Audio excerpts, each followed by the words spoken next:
really love her a lot, and I just thank you for all the prayers for her. Touch.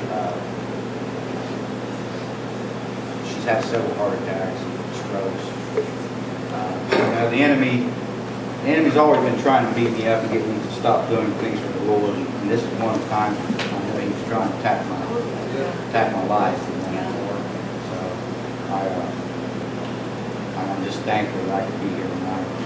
She's doing a little bit better, and so I know the Lord's going to take good care of her. I just want to start off tonight. I just want to praise the Lord. I just want to thank Him for the life He's given me today.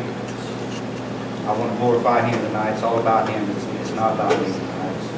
It's what He's done in my life, what He's brought me through. I can't thank Him enough for taking care of me, protecting me, protecting my family.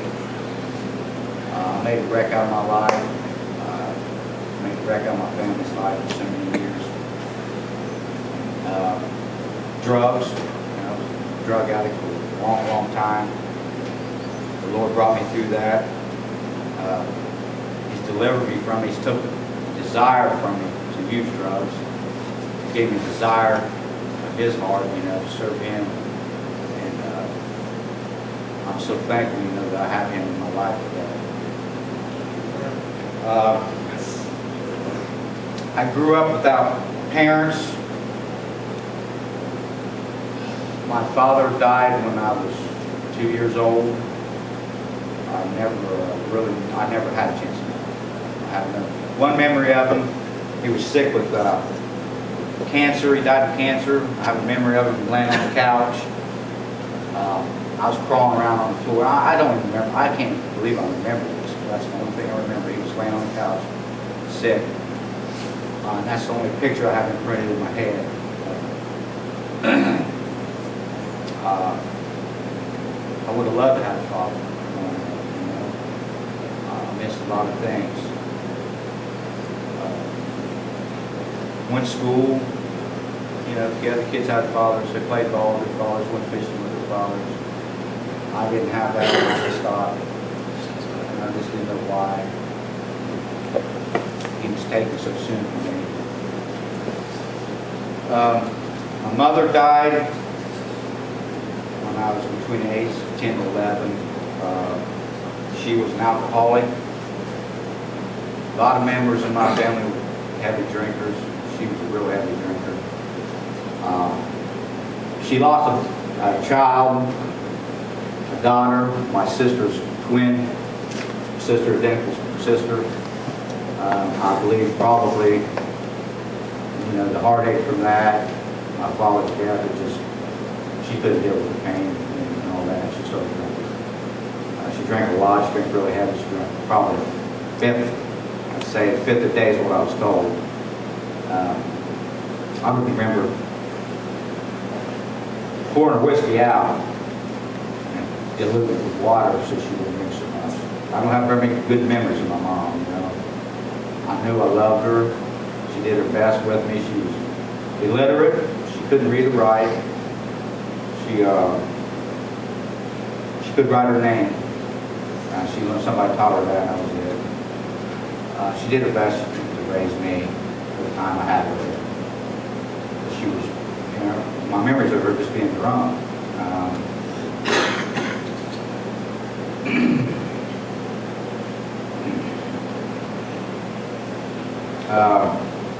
The night she passed away, she was always, sick from the alcohol. She had sugar diabetes. She had a lot of different things wrong with her. She was sick a lot. I remember her crying out to me one night. It was late. It was dark. I know that. She hollered my name, and I came to her. She was thirsty. I got her a glass of water. She was in bed. And she was drunk, was coming out with drunk. She took pills too. I think she had some nerve medication or something. I remember that. She was a mess. She said she was sick. She needed help. I didn't know what to do. My aunt and uncle lived down the road, a few houses down. So I ran down there to get them. my aunt, which is her sister, been through this several times with my mom. They had differences because mom drank all the time. My aunt tried to get her to quit. I reckon she just got fed up, didn't know how to deal with it. So she told my uncle, she said, you go. I ain't going down there tonight. I ain't putting up this crap, I ain't going down there tonight. And so he said he would go, and me and him walked up the street together, went back to the house.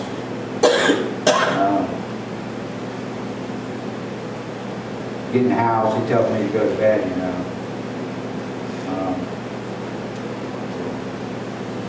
So I go to bed. He's in bed with her, and I start hearing noises, moans and groans and things like that, and I didn't really know what was going on, but I was, really scared. My room was across from their room. My room had a door on it, theirs didn't, hers didn't, I seen, kind of looked through and seen him taking advantage of it. And I knew what was going on. I reckon I just ran from it. I went and got in bed, hid, covered up my head and closed my ears. I was afraid, scared. I remember him coming out and said, she's all right. I'm going home. I just laid there and cried all night. Cried myself to sleep. Got up the next day. Wasn't even thinking about what had happened, I don't think. I walked in the bedroom and checked on him. I seen some discoloration in her. I knew something was wrong. I didn't, until I touched her. I knew she was dead. She was cold. I ran out of the house, got on my bicycle, went down to my uncle's house, told him to come back up to the house and something wrong with mom. I don't think I ever told her she was dead, because I was scared and was running. And I took off that day on my bike. Don't even know where I went. I just stayed on my bike that whole day, and I was gone the entire day. I don't know where I went. I came back home, and they was all concerned with me, Some of them was hollering, some of them was loving on me, and just wanted to know where I was at. And I'm not talking or nothing. Well, then, the funeral came, and I remember seeing my mother in the casket.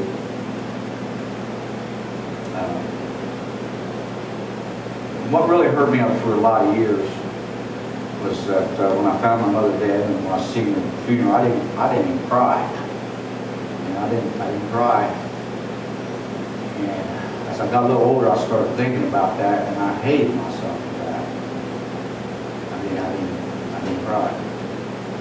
But it was like maybe a few weeks later, something like that, I broke down, and I couldn't stop crying. I was in shock. I didn't know. I just didn't know how to deal with it. But I took it. I felt like I didn't love my mother because I couldn't cry.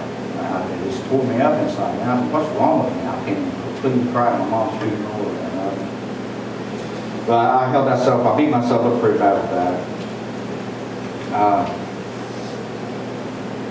Family members came in, trying to get custody of me and my sister. My sister, we had a choice. My sister wanted to stay. My aunt and uncle, people lived down the street. And so I went along with it.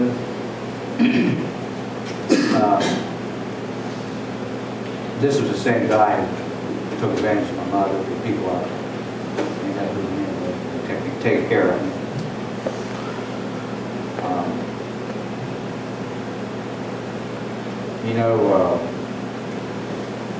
That's something else I really understand. Why I didn't try to get out of that mess. My sister didn't know nothing about it. She didn't know what was going on. She didn't know nothing about mom being molested like that. I didn't know how to talk to anybody about it. So I just held it all in.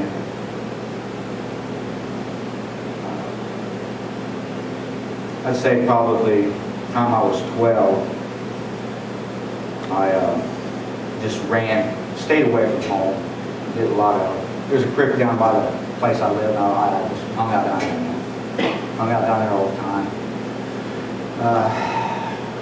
It just felt, I was kind of at peace down there, but still I was, struggling. It was the best place for me to be.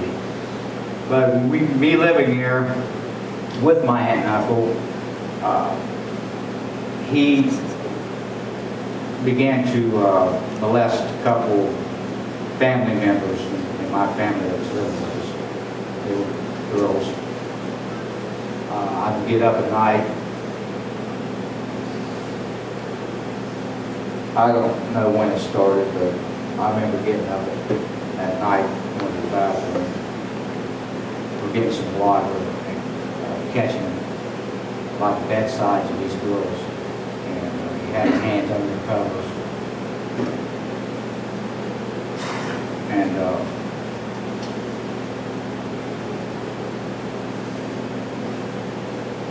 I didn't know what to do about that. I couldn't do nothing about that.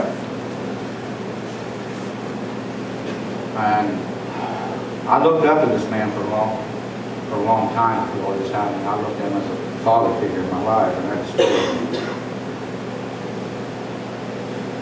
and he kind of took the place of my dad. And I seen all this stuff happen, and I just fell apart.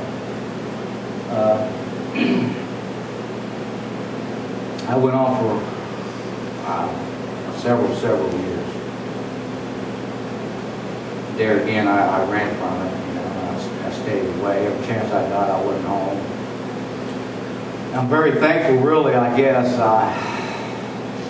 I didn't even get in trouble for being away as much as I did.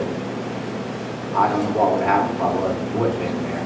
I kind of look at that as a godsend. Maybe it protected me a little bit, but it didn't protect them. So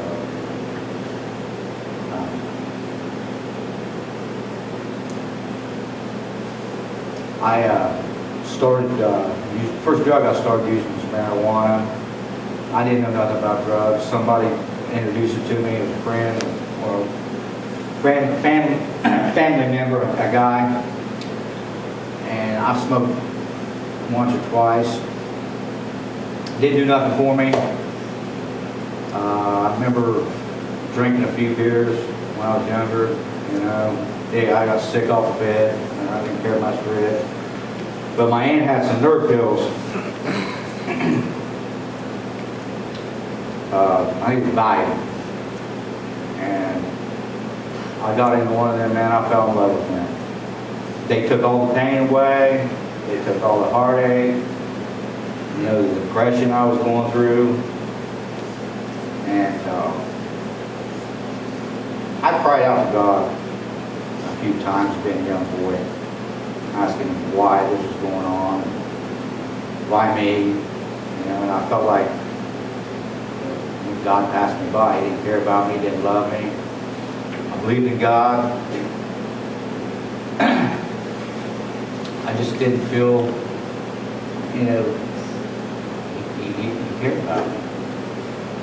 And I said, well, if God's not going to help me, I'll just keep taking these pills. That's what worked. That's what worked, and that's what I'm going to do. I would sneak them, kind of sneak them out of her bottles and take them every once in a while. And they helped me, got me through the day, man. So I kept doing it. I believe it was 15, yeah. 15, I met my ex-wife. There again, she showed me some attention, love. You won't call it love, I guess. But I got a lot of attention from her. I felt comforted with her and by her. Seen each other for quite a few months. She ended up getting pregnant.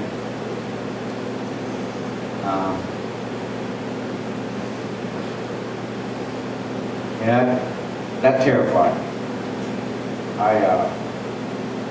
All I could think of, how in the world am I going to take care of a kid and a woman, you know, I'm 15 years old.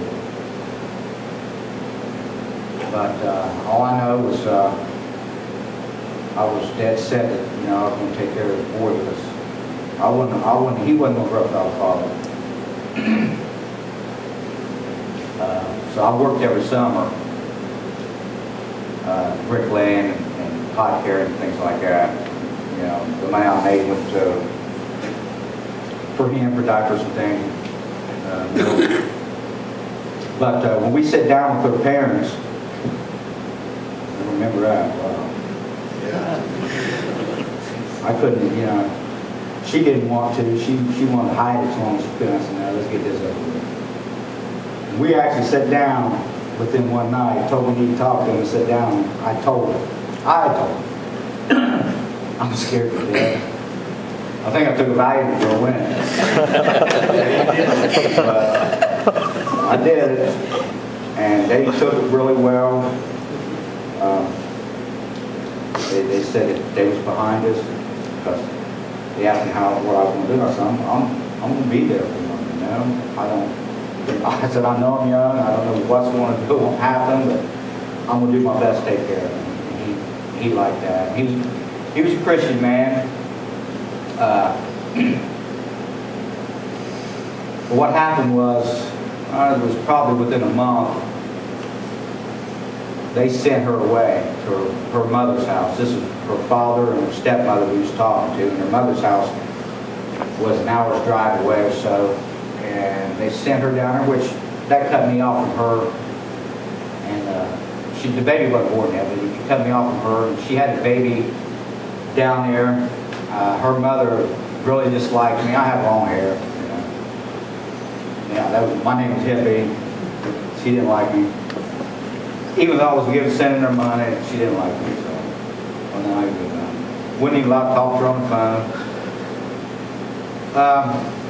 I was away from her for a little over a year and a half or something like that. There again, here I'm going crazy, going through the depression and all the other problems I was having and dealing with.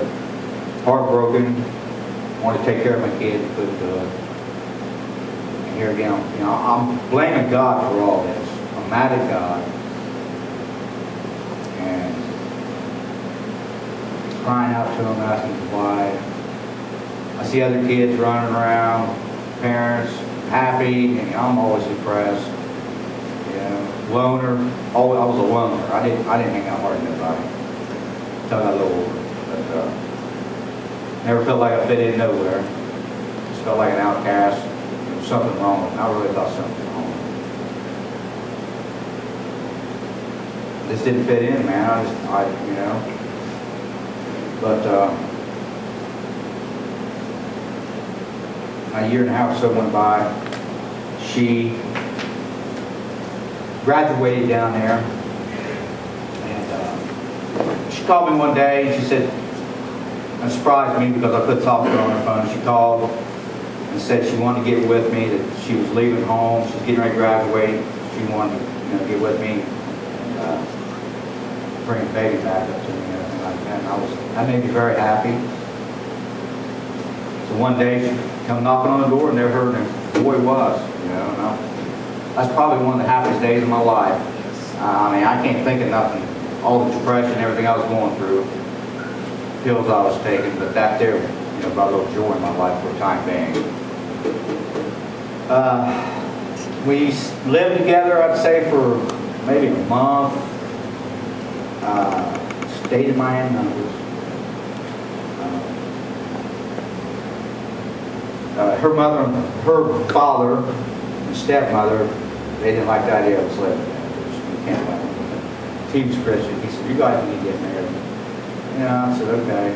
They're going to pay for it. Had a nice church wedding, 100 people, the works.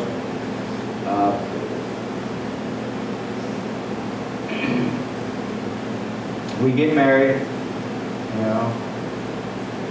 I wasn't ready. I know I wasn't ready. I wanted to make make everything right. 17 years old, getting married is crazy. And having kids crazy was crazy to begin with. I had to make it right, so that's what I did. Got a little apartment.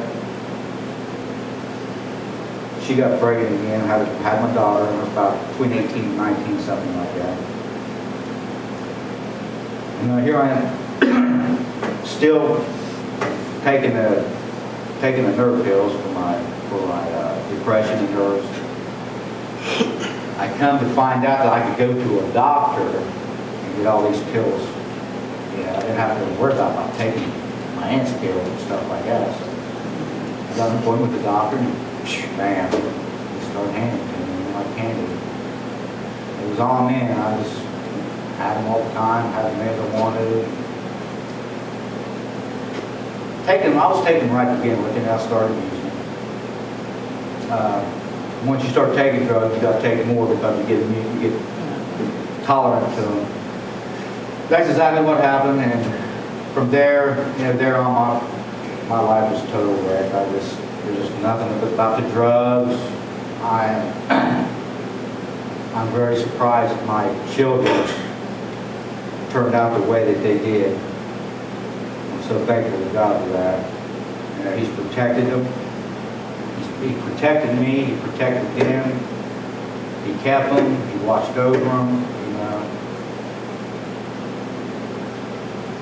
I didn't see this when I was involved. I see it all now. But from the age of 18, 19 to my 30s, I was using a lot of drugs, man. Enough to kill Big Joe. It's a lot. I was taking, there have been times where I've OD'd twice. I can think of maybe. There's a lot of years in my life is blank. But I know I can remember twice that I actually OD'd. Wasn't pronounced dead or nothing, but I was sent to the hospital. It was close enough to get me in the hospital. During that time, I seen two people OD. One girl was in my house. She OD'd. She died in my house.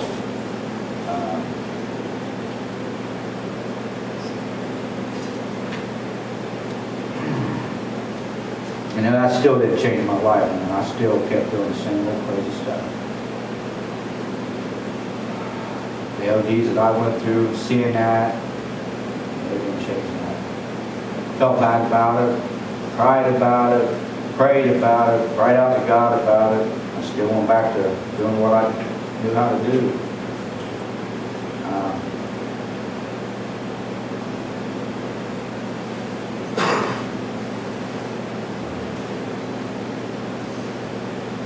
I guess it was in my 30s. It was 1989. I knew what I was doing was wrong. Didn't know what to do. Thank you, brother.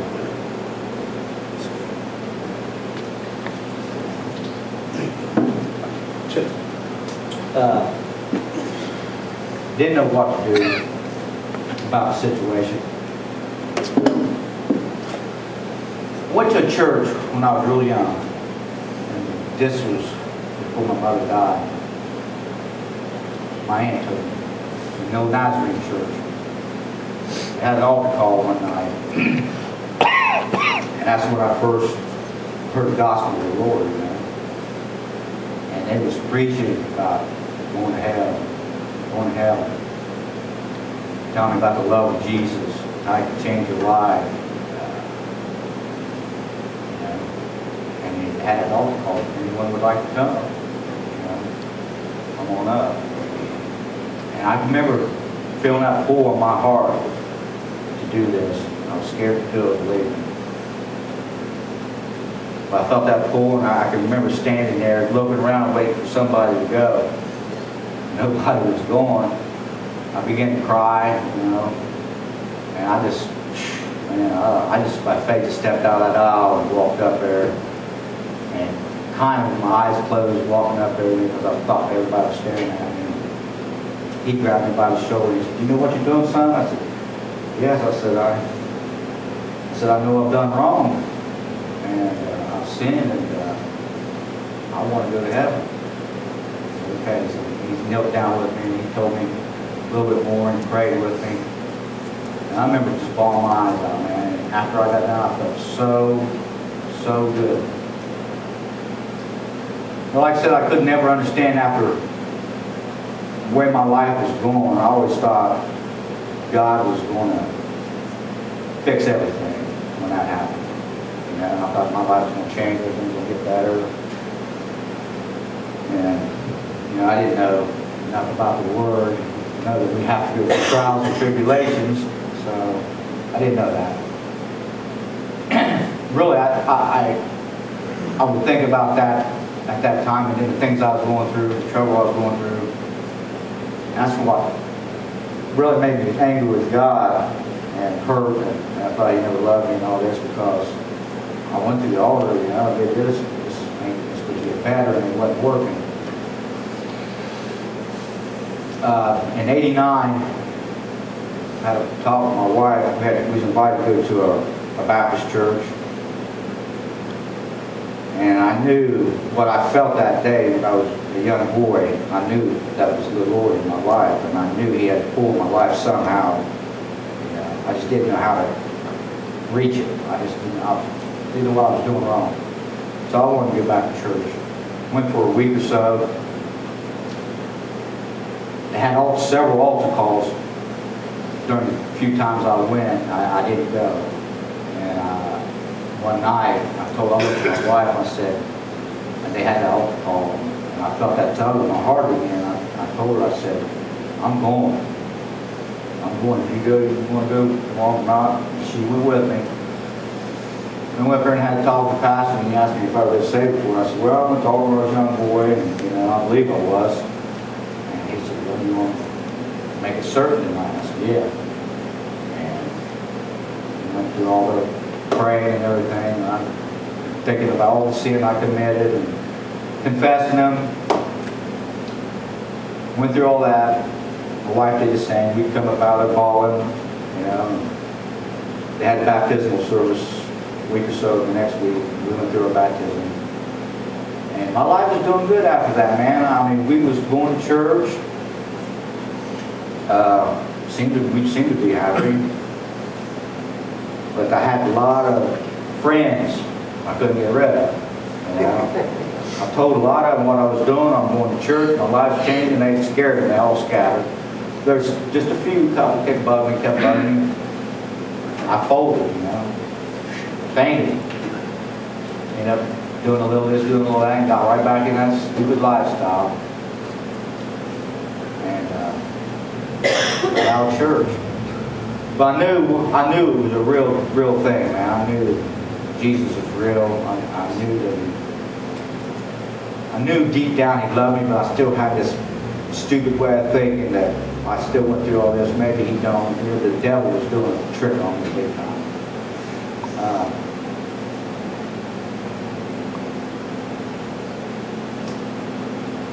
Yeah, that was '89.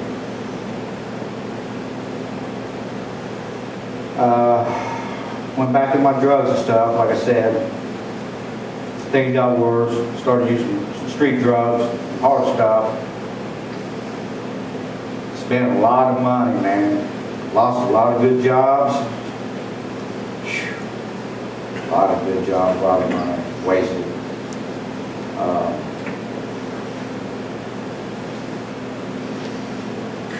Got a good job and what year was the towers when they got crashed? 2001? 2001, I was working in the factory. Wasn't there for a couple of months. The lead man job came up. Paid a lot of money. Everybody wanted me to take it. I didn't want to take it. I was scared to take it. I took it. Got in there making good money, but I was still taking drugs. You know, I was still. At the time, I was taking painkillers.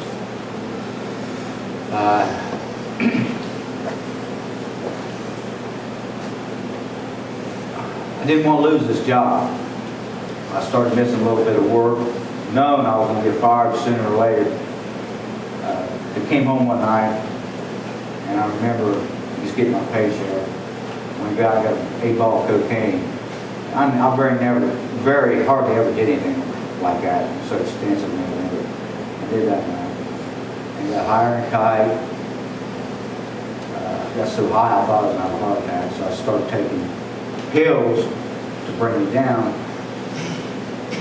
And that threw me in a crazy loop. I remember crying my head off that night, just asking God to forgive me and just help me and take this from me, take this addiction from me. My wife comes home, she sees the conditions. What happened? I said, well, I ain't gonna lie to you, this is what I did. I said, look, I made a decision, I'm gonna go try to rehab. So they offered a rehabilitation place I worked. My insurance paid for it. And Boca Raton, at the time, was supposed to be the best drug rehab in the country. Because I seen it on the computer, that's what they said. So I said, I want that one. I fly down there, man, scared to death. Never been on a plane before in my life. Never been away from my wife. Never been out. I've been out state a few times. Never been out like that. Get down there and go to this rehab. I was there for about 2 days. They was giving me drugs, I thought, man, what I get into? They was giving me Oxycontin, Valium. I was higher than there. I was out on the streets. So, what happened was they'd give me these. They just gave me the Oxycontin. What happened was, you snort the pills, you get higher quicker. So they was feeding me these. And I thought, well, I'm just going to keep one, keep it on my tongue, take it out, and I'm going to go snort the darn thing. But that's what happened. Went to the bathroom, tried to crush that baby up, snorted. Opened the door, there stands one of the counselors. He said, what are you doing? I said, I just bathroom. Now you in there snorting a pill? I said, no. He said, I heard you. I said, what'd you hear? He goes, I heard that. So, I had a little bit of conscience, so I said, you're right. He said, get your stuff, you're out of here. I said, what? He said, you're done. I said, what am I going to do? He said, what, tell you? You're out of here. I'm scared to death. Florida, no way to get nowhere. I know I didn't have the money. So I immediately get in the phone book, start looking up other rehabs. And I called this other rehab and said, hey, I'm in Florida, I need a rehab. I said, I got insurance.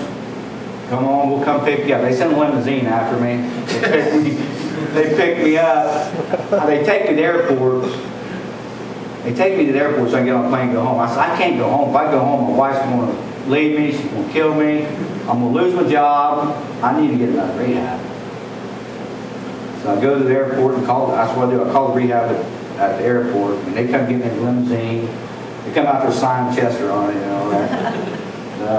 we got in the car with me and take me to the other rehab, which was spoken with the best one. It's supposed to be big rehab. All they put us up where the pool was, you know what I mean? It was nice. It was not like a vacation, I was in the hospital for the hospital part of it for 7 days for detox. Detoxing from Oxycontin, they put me on methadone and several other different pills that they had. Depression. They tried to say I was bipolar. I'm taking all these things. Detoxing from the other. They get me out there and put me up in a house, another building, looked like a hotel. 2 guys stayed in the room. You had your own food, you had TV, you had everything. Pool out back. But they had some real good counseling in there, and I learned a lot because I was secluded. I lived a secluded life. I mean, all the partying and everything I did at home, basically. I went to the bar once in a while.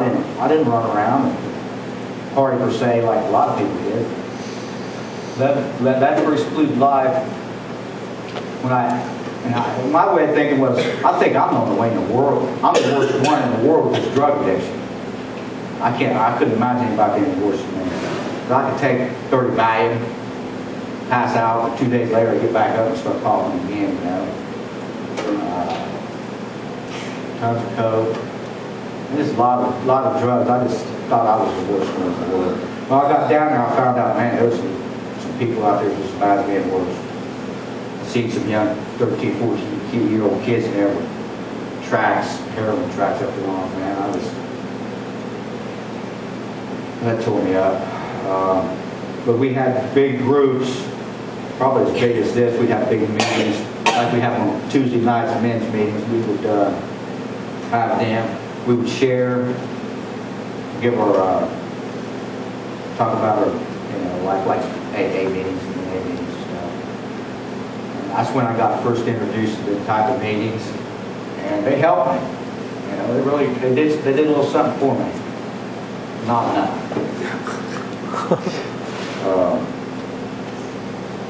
I mean, I respected them because of the help they try to give people, but when they start talking about higher powers, I got kind of disturbed with that. Anyway, the planes hit the towers one night. It scared me to death. I was there for 18 days. It scared me to death. I thought we was going to go to war. I thought we was going to get invaded. I had to get home to my wife. Deep down, my main excuses again. That's what call her and said, I'm coming home, so she orders me a plane out, I go home. I stay clean probably for about 3 or 4 months. Go in my garage, find a joint and a drawer, an old chest of drawers something out there. So here I'm out in the garage stinking around trying to smoke it, trying to hide it from her. And I started that all over again. I think I was like, let's see here. I was in my 30s. No, I wasn't in my 30s. I was about 39, something like that. A few months after that, we moved to Frankfort, Ohio. We tried to get away from everybody, people's places and things. Trying to run from it. Going everywhere. So I go there. Like I said, I've had several times of sobriety, and I did that time for a while too in Frankfurt. But I had a shotgun in my car one day. I was riding around. It was a stolen shotgun. Get pulled over for it.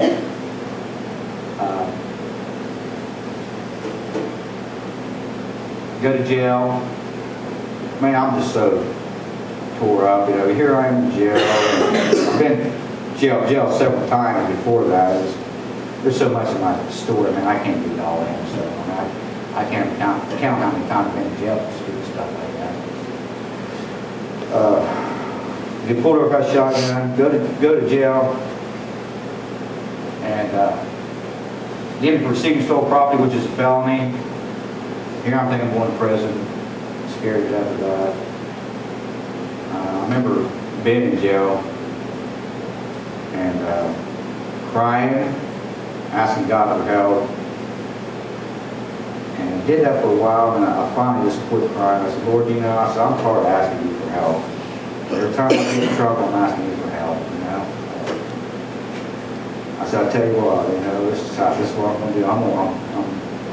Whatever happens to me, if I go to prison, stay in this old little county jail, lose my wife, whatever happens, I'm going to do my best to follow you. I'm going to give you my life. And I remember praying that prayer, and I just had such a peace come over me.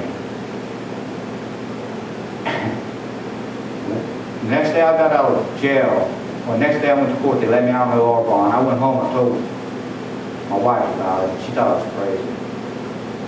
I said, you know, I mean this. You know, I promised him this is what I'm going to do, and that's what I'm going to do. And she wouldn't believe nothing I said. You know, she thought I was trying to manipulate her, bamboozle her. But I knew in my heart that it was a special moment in my life, because I believed that was the very time that I knew that I had a chance to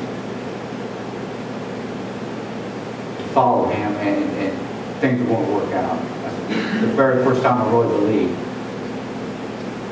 I had a preacher stop by my house before we left town to Frankfurt. Been praying to God a little bit, you know, simple prayers, you know. And one day he pulls up in my driveway, and I knew it was God because I've been praying about things. And the preacher pulls up in my driveway, and he goes, "You guys the cooks?" And I said, "Yes." And he goes, "Well," he said, "I'm Pastor Don Pearson." He said, I just talked to some people, and they thought that you might need a church to come to. I said, "Oh, really?" And I said, "You know, I've been praying about church." And it was just great how God did that in my life. But, you know, I talked to him about it, I told him I would come, and I never did. And when I got to Frankfurt and all this trouble came up, and I got out of jail, I promised God I would start following him. He was the first one I called. Me and my wife went to church that Sunday, and I went to church probably 2 or 3 years at that church. I had a great stretch of sobriety at that time. Me and my wife, I didn't plan on talking a lot about her, but you know, you can imagine the trouble I had in my life, and I know part of me understand. I talk a lot about it, you know. She put up a lot with me, man. I mean, she wasn't perfect, but she put up a lot for me. She stuck by my side through all this. We had a lot of problems in our marriage. We hurt each other a lot of scars, and we did our best to forgive each other for those things. But, you know, trust issues, you just, once you go so far, you can't go back. And that's basically what happened in my marriage.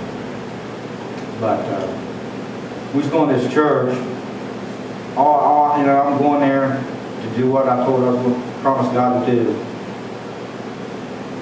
But the thing of it is, my marriage wasn't getting better. I felt good about serving the Lord. I taught Sunday school in there. I led the music. I was a music leader. Wasn't praise and worship, was a music leader. I was in the Baptist church. Here in the Baptist church, old Southern Baptist church. Anyway, I felt really good, doing good. But I'm struggling with my marriage, frustrated. Trying to do my best to be the husband I was supposed to be, father I was supposed to be, or grandfather at that time. And wasn't working. We get in an argument one night. I don't even know what. I think it was just about us, about being able to communicate to each other. You know, I'm trying to do everything I can do to make everything work. She ain't wanting to listen to it. I was more in the church than she was, but she did go.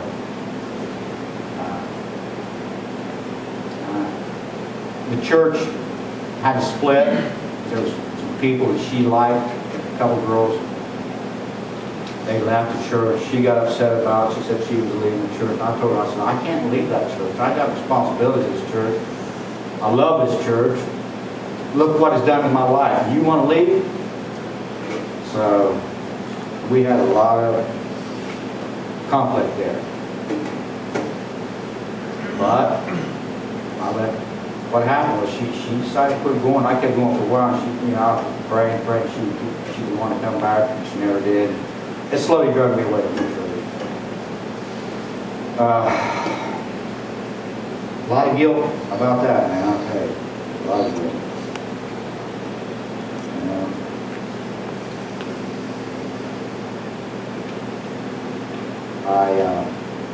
She got out of church.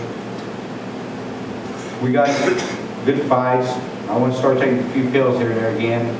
She leaves me, living in a trailer in Frankfurt that wasn't ours. We rented off of her mother. When she leaves, her mother tries to evict me. I didn't have nowhere to go, so my boss at the time was a preacher, another preacher in my life, and he gives me a card. It was a refuge. You all heard of the refuge? Christian-based rehab. And I remember sitting on the couch, missing my wife, crying, drinking a 6-pack of beer. And this card's laying on the table. I pick the card up and look at the number and call. And I get this guy on the phone. And he sat there and talked to me for about 6-7 hours, man. I mean, I'm serious. Not that long. I was suicidal. Been suicidal many times in my life. That night I was suicidal. And I just felt led the Lord to call him. And he brought me up out of that. He really did. He helped me a lot. But he said, you know, you need to come. I said, I need something, man. I said, you know, I've been trying to serve the Lord. And I've got a wife problem. She left me. And I'm addicted to drugs. And I can't get away from it.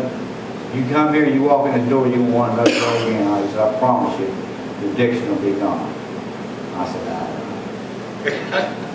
and so I didn't want to go there. Didn't have nowhere else to go. So that was really my alternative, was to go there. And I thought, well, you know, it's Christian-based, and I love the Word of God. I loved, you know, I thought I'd really learned a lot and get some help too. So I ended up going. At first they weren't even going to take me. They do an intake and asked me, they wanted to know if I was ready, because they said there's a lot of people want to get in here. And you know, if you don't want this, you don't need to come, because you take in someone else's bed. I said, and they knew about my wife. They had, you know, you just come and try to get your wife. I ain't gonna lie, it's part of it. But I really want to learn more about God. I really want to get help. So they agreed to take me.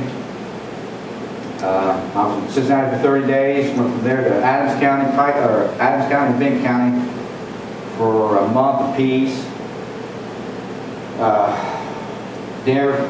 From there to Columbus. Adams County and Benton County was supposed to be in 6 months, and then Columbus was supposed to be in 6 months. But when I got out of the 30-day intake thing in Cincinnati, they sent me to Benton County. I was only there a month, and they sent me to Columbus. Everybody got mad and was wondering why I got to go to Columbus. And the pastor come up and told me one day, you're going. I said, he said, I think you're ready. I said, well, if you think so. And